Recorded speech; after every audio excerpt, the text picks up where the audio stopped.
রাজধানীর পল্লবীতে ৮ বছর বয়সী শিশু রামিসা আক্তারকে ধর্ষণের পর হত্যার ঘটনায় করা মামলার তদন্ত প্রতিবেদন ৭ দিনের মধ্যে দাখিলের নির্দেশ দিয়েছেন আইন, বিচার ও সংসদ বিষয়ক মন্ত্রী Mohammad Asaduzzaman. Dhaka metropolitan police DMP কমিশনারকে এ নির্দেশনা দেওয়া হয়েছে। বৃহস্পতিবার ২১ মে আইনমন্ত্রী নিজেই এ তথ্য জানান।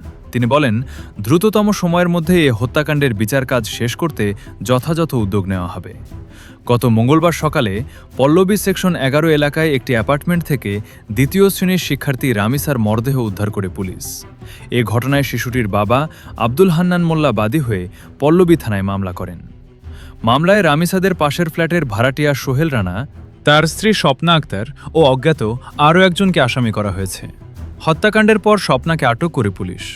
সোহেল আত্মগোপনে চলে গেলেও সন্ধ্যায় তাকে গ্রেপ্তার করা হয়। পুলিশ ২ আসামিকে আজ আদালতে হাজির করে। অজ্ঞাত আসামি পলাতক।